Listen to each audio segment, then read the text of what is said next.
ये क्लास 10 का एसएसटी का हिस्ट्री बुक है और यहाँ पर सिर्फ मकसद है इसका क्लास 10 का कि आपको कैसे ये समझ में आए कि इसमें कौन कौन क्वेश्चन उठता है। जैसे हर बार मैं पढ़ाते जाऊँगा तो वहाँ पर आपको ये समझना होगा कि इसमें कौन कौन क्वेश्चंस आता है और इसका क्वेश्चंस का मकसद क्या है। जैसे क्वेश्चंस क्या पूछेंगे बोर्ड में और इसको आंसर सिर्फ बुकिश लैंग्वेज ही देना है, अपने लैंग्वेज में नहीं देना है, क्योंकि सीबीएसई इसको इसका मकसद होता है कि आप सेम टू सेम जो लाइन में लिखे इसमें।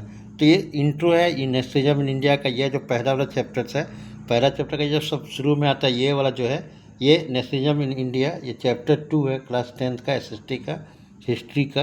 तो यहाँ पर जैसे ये सब दिया हुआ न्यू सिंबल, आइको, new idea, force, new links, तो इसमें से एक भी क्वेश्चंस नहीं पूछता है इस तरीके से फर्स्ट पेज से, क्योंकि ये इंट्रोडक्शन है, इंट्रो है।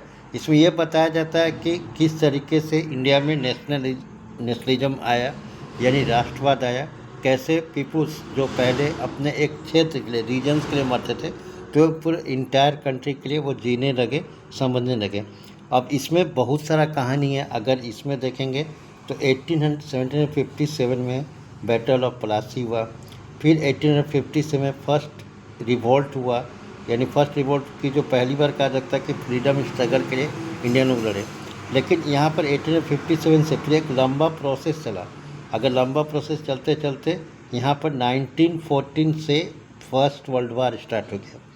तो इस चैप्टर में क्लास 10th में जो हिस्ट्री में बताया गया है, फर्स्ट वर्ल्ड वार के बीच में, फर्स्ट वर्ल्ड वार मैंने 1914 से 1919 में क्या घटना घटा, और इसी में यहाँ 1919 में पूरे वर्ल्ड किस तरह से प्रभावित हुआ, फिर इंडिया को क्या एक्सपेक्टेशन था। जबकि उसके पहले 1905 स्वदेशी बाइकआउट मूवमेंट हुआ, सब लड़े। जब बंगाल डिविजन्स हो गया, ईस्ट बंगाल वेस्ट बंगाल में, तो यहाँ पर जो बच्चे को समझ में नहीं आ रहा है, हो सकता है बहुत सारे बच्चे तेज होते हैं, स्मार्ट होते हैं, उनमें इंटेलेक्चुअली होता है, इंटेलेक्चुअल प्रोसेस की वो अपने आप को समझ सकते हैं। तो उन बच्चे के लिए वीडियो मैंने बना के लेके आया हूँ कि जिनको लगता है कि मैं कुछ नहीं कर पाऊँगा, चाहे हिंदी मीडियम हो, इंग्लिश मीडियम हो, या कोई भी मीडियम से वो पेपर्स लिख रहे हैं, तो उनके लिए वीडियो है।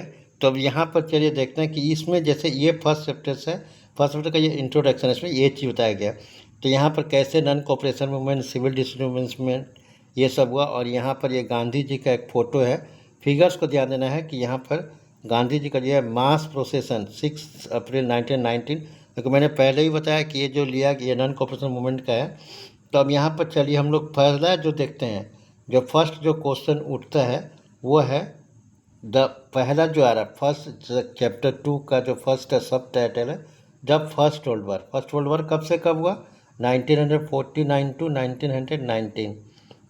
और उसका नाम जो फर्स्ट वर्ल्ड वार के बाद फिर जो मूवमेंट स्टार्ट हुआ इंडिया में, तो वो नॉन कोऑपरेशन मूवमेंट था। फिर कैसे इसमें खिलाफत जुट गया। तो 1914 से 1919 में जो थे, यहाँ पर जो तुर्की है, जो आज भी टर्की कहा जाता है, तो टर्की जो खलीफा, जो खलीफ थे, मेन जो लीडर थे, तो जो खलीफ थे, मेन लीडर थे, जो मुस्लिम्स के जो एक रीजन्स में मुस्लिम्स हो गए, तो उनके जो रिलीजियस हेड माने धार्मिक गुरु पूरी दुनिया माना जाता था, जिनको खलीफा भी कहा जाता था, तो उनको अंग्रेज़ ने किसी तरीक़ा से जैसे उनको हरा दिया। और हालांकि ये पूरे मुस्लिम्स के लिए बेसिक बात है। तो भारत में भी जो ब्रदर थे कि वहाँ पर मैंने कि जो खिलाफत करना चाहते थे, दो भाई, उनका नाम आएगा। तो वो गांधी जी उनसे मिले और उसमें क्यों दोनों एक साथ यूनाइट हुए, ताकि जो पहली बार इंडिया में जो रिलीजन्स हो, दोनों हिंदू मुस्लिम एक साथ हैं, एक छत के नीचे हैं। और इस तरह से 1919 में एक मूवमेंट स्टार्ट हुआ जिसका नाम था नॉन कोऑपरेशन मूवमेंट, और उसमें खिलाफत जोड़ गया। खिलाफत मूवमेंट जैसे खलीफा माने खिलाफत के विरोध, जो इंडिया में जो विरोध कर रहे थे, उसको ये किया गया।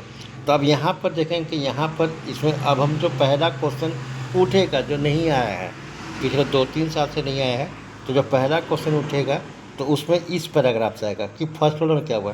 तो पहले इस पैराग्राफ में समझते हैं कि क्या हुआ। पहले ही बताया कि एक कहानी है, मैंने 1757 में फर्स्ट बैटल ऑफ पानीपत हुआ, सॉरी जो मैंने कि क्या कहते हैं प्लासी हुआ। फिर उसके बाद जाके बैटल ऑफ बक्सर हुआ 1764 में। फिर उसके बाद जाके 100 साल का जब कंप्लीट हुआ 1757 में, तो फर्स्ट रिवोल्ट हुआ 1857 में। तो वहाँ से इसे मूवमेंट स्टार्ट हो गया था, भारत में फ्रीडम स्ट्रगल स्टार्ट हो गया था। लेकिन इस बुक में, इस चैप्टर में जो हम लोग को पढ़ना है, वो पढ़ना है फर्स्ट वर्ल्ड वॉर में। तो in the years after 1919 we see the national movement spreading to the new area, कि 1999 के बाद एक न्यू एरिया में आ गया, लोग उसमें शामिल हो गए, न्यू सोशल ग्रुप्स आ गया, या developing new modes of struggle, नए तरीका आ गया। नया तरीका मोड ऑफ स्ट्रगल क्या है? गांधी जी का, कि नन कोऑपरेशंस, कि हम उसमें कोई भी नन वायलेंस, की वायलेंस नहीं करेंगे। तो यहाँ पर जो ये चीज़ है कि यहाँ पर है कि how do we understand this development और what implication did they have, कैसे हुआ। बीच बीच आप लोग गाड़ी की साउंड अगर उसको इग्नोर करेंगे, मैं वीडियो रिकॉर्डिंग कर रहा हूँ लेकिन बहुत सारे गाड़ी चल रहे हैं, तो क्या करें, यहाँ पर मेरे पास कोई सिस्टम नहीं कि उसको ये करें। कि जो क्वेश्चन पहला आ सकता है कि फर्स्ट इम्पैक्ट, जैसे बार का जो फर्स्ट वर्ल्ड वार का क्या क्या फाइनेंशियल इफेक्ट हुआ, यानी क्वेश्चंस यहाँ से उठ सकता है कि the war created a new economic and political situation. तो यहाँ पर हो सकता है कि what were the situation, political situation और economic situation after the war. तो यहाँ पर इससे रिलेशन क्वेश्चन हो सकता है, या फिर क्वेश्चन हो सकता है कि स्टेटमेंट आ जाए कि the war created a new economic and political situation, justify it. तो ये क्वेश्चंस आप लिख लेंगे, जस्टिफाई इट, या मैंने इसको बोलेंगे कि आप इसको क्रिएट करें, नरेट करें, या जस्टिफाई द स्टेटमेंट। तो ये दो क्वेश्चन है। या फिर यहाँ से कोई एक लाइन उठ जाएगा, कि यहाँ पर कोई उठ जाएगा कि according to the census 1921 12 to 13 million one perished as a result of famines, कि भुखमरी का शिकार हो गया एपिडेमिक। तो कोई एक क्वेश्चन यहाँ से उठ जाएगा। लेकिन आपको करना क्या है कि यहाँ पर आंसर क्या देना, कोई भी क्वेश्चन इससे रिलेटेड, तो आपको फर्स्ट पॉइंट लिखना है कि यहाँ से ये फर्स्ट पॉइंट हो जाएगा। यहाँ से first of all the war created new economic and political situation, ये फर्स्ट पॉइंट हो जाएगा। फिर सेकंड पॉइंट वाइज लिखेगा तो आपको मार्क्स मिल जाएगा। फिर सेकंड पॉइंट यहाँ से हो जाएगा कि it lead a huge increase in defence expenditure which was financed by war loan and increase tax, customs duty were raised and income tax introduce. तो यहाँ से ये सेकंड पॉइंट हो जाएगा कि जो फर्स्ट वर्ल्ड वार है, ये बहुत सारा खर्चा बढ़ा दिया डिफेंस में, ताकि लोग आर्म्स खरीदने लगे। और आर्म्स खरीदने के लिए पैसा कहाँ आया? विच was financed by war loan, कि युद्ध का लोन लिया गया। फिर इंक्रीजिंग टैक्सेस, यानी टैक्स को बढ़ाया गया। फिर कस्टम ड्यूटी क्या होता है? जब दूसरे देश से एक्सपोर्ट और इंपोर्ट होते हैं तो जो बैरियर होता है, तो उसको एक्सपोर्ट करने के जो टैक्स लगाया जाता है उसको कस्टम ड्यूटी कहते हैं। वेयर रेस्ट बढ़ा दिया गया। और फिर उसमें से एक और नया तरीका जो आज भी इनकम टैक्स लगता है, वो इसी फर्स्ट वर्ल्ड वार में इंट्रोड्यूस हुआ है, इनकम टैक्स इंट्रोड्यूस। यानी फाइनेंशियल इफेक्ट जो पड़ा, ये पहला पड़ा, 2 पॉइंट हो गया। फिर तीसरा पॉइंट आप यहाँ से ये भी उठा सकते हैं, दो the war years price increase doubling between 1913 to 1918 leading the extreme hardship for common people. यानी जो सामान का जो दाम था वो 1913 से लेकर 1918 में 5 साल में डबल हो गया, कीमत बढ़ गया, और लोगों का जो इनकम था वो नहीं बढ़ा। फिर उसके बाद देखिए नेक्स्ट पॉइंट आपको ये दे देना है कि villages where called up upon supply soldier, गांव में से कह दिया कि आप सेना दीजिए। एंड फोर्स रिक्रूटमेंट, ज़बरदस्ती उन लोगों को भर्ती किया गया रूरल में। काउ वाइड स्पीड एंगल, लोग गुस्सा हो गए। फिर उसका अंतिम पॉइंट आपको ये देना है कि then in 1919 to 1920 crop failed many parts of India resulting acute shortage of food.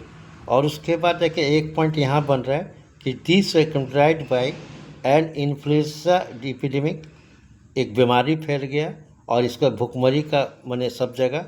और इस तरह से according to the census 1921 to 12 to 30 million peoples perished, मैंने कि प्रभावित हुए as a result of famines, भुखमरी या बीमारी से। यानी देख रहे हैं कि एक क्वेश्चंस आपको यहाँ से बन रहा है, और एक क्वेश्चन जब बनेगा तो इसमें क्या क्या क्वेश्चंस पूछ सकता है, क्या क्या टॉपिक होगा। तो यहाँ पर जितने पॉइंट में हैं, तो अगर आपको 3 मार्क्स का आ रहा है तो 3 पॉइंट लिखिए, अगर 5 नंबर का आ रहा है तो 5 पॉइंट लिखिए। तो यहाँ से यहाँ तक जो हम बताया कि इसको यहाँ से यहाँ तक, अगर इसको हम छोटा कर देना तो कि यहाँ से यहाँ तक जितने भी पॉइंट बने फुल स्टॉप पर जितना हम बताएं, उसमें से 5 नंबर का है तो कोई भी 5 पॉइंट लिखें और उसको देखें। अब यहाँ पर न्यू वर्ड्स है, तो न्यू वर्ड्स में फोर्स लेवल क्या है कि process by which the colonial state force people join the army, की आर्मी में शामिल हो। तो यहाँ से पहला क्वेश्चन आपको हो गया। अब यहाँ पर है कि people hope that their hardship would be end after the first world war, यानी जनता लोगों को उम्मीद था कि वर्ल्ड वार के बाद वर्ल्ड वार ख़त्म होगा तो उनका ज़िंदगी सुधर जाएगा। But at this stage new leader appear suggested new model of struggle. अब इसी बीच में 1915 में गांधी जी साउथ अफ्रीका से है और उसका द आइडिया ऑफ सत्याग्रह। तो यहाँ पर हम इसको वीडियो को रोक रहे हैं, ये पार्ट 1 होगा और पार्ट 2 में हम इसको लेकर आ रहे हैं सेकंड क्वेश्चन को। और आपको कोई भी सजेशन अगर आपको मैंने कि अगर लगता है कि कुछ सजेशन देना चाहते हैं तो आप उस सजेशन को लिखिएगा वहाँ पर, और उसको अगर आप कोई भी क्वेश्चन सजेशन या देना चाहते हैं तो यह ईमेल मैं दे रहा हूँ, या कोई भी क्वेश्चन का आंसर देना चाहते हैं तो यहाँ ये मेरा ईमेल है @gmail.com। तो इसमें आप कोई भी इंक्वायरी कर सकते हैं, क्वेश्चंस या कुछ भी मंगा सकते हैं। तो मैं अलग से भी क्वेश्चन PDF दे सकता हूँ ताकि MCQ का आपका प्रैक्टिस हो सके। Thank you. अब हम लोग मिलते हैं नेक्स्ट वीडियो में।